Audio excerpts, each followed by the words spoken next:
नमस्कार दोस्तों। तो आज हम जानेंगे साल 2025 में जीवित पुत्रिका या जितिया व्रत कब है। 14 या 15 सितंबर, नहाए खाए, पूजा का शुभ मुहूर्त, पूजा विधि, पारण का समय और इसके नियमों के बारे में। तो चलिए जानते हैं। शास्त्रों में जीवित पुत्रिका व्रत का खास महत्व है। इसे जितिया व्रत भी कहते हैं। यह व्रत संतान की लंबी उम्र के लिए रखा जाता है। महिलाएं इसे निर्जल करती हैं। इस दिन जीमूत वाहन और सूर्य भगवान की पूजा होती है।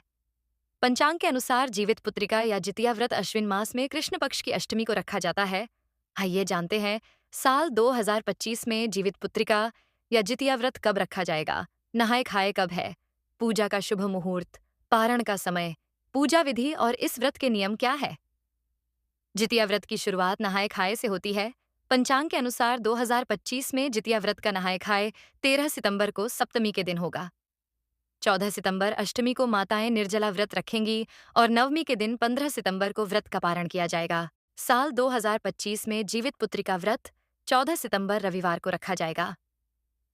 अष्टमी तिथि शुरू 14 सितंबर प्रातःकाल 5:04 पर होगी।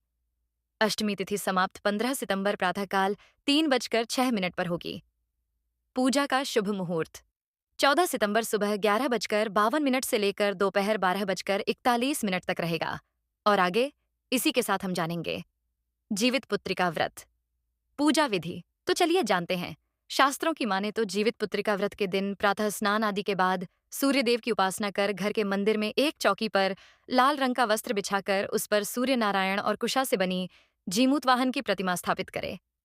अब प्रतिमा को दूध से स्नान कराएं। भगवान को धूप दीप अर्पित कर भोग लगाए और आरती करें। मिट्टी या गाय के गोबर से सियार, चील की प्रतिमा बनाकर पूजा करें। उन्हें धूप दीप, फूल और चावल अर्पित करें।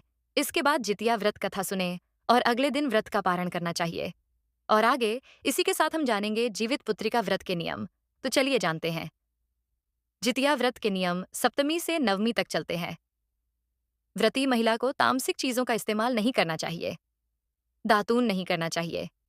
व्रत के पहले दिन नहाए खाए में सूर्यास्त के बाद कुछ नहीं खाना चाहिए।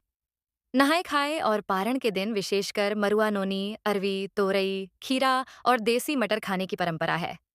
जितिया व्रत को निर्जल रखना चाहिए। इस व्रत में जितिया धारण करना शुभ होता है। तो इसी प्रकार जीवित पुत्रिका व्रत की जानकारी पूरी हुई। यदि जानकारी अच्छी लगी हो तो वीडियो को लाइक कीजिए और ऐसी ही जानकारी पाने के लिए हमारे YouTube चैनल को सब्सक्राइब करें।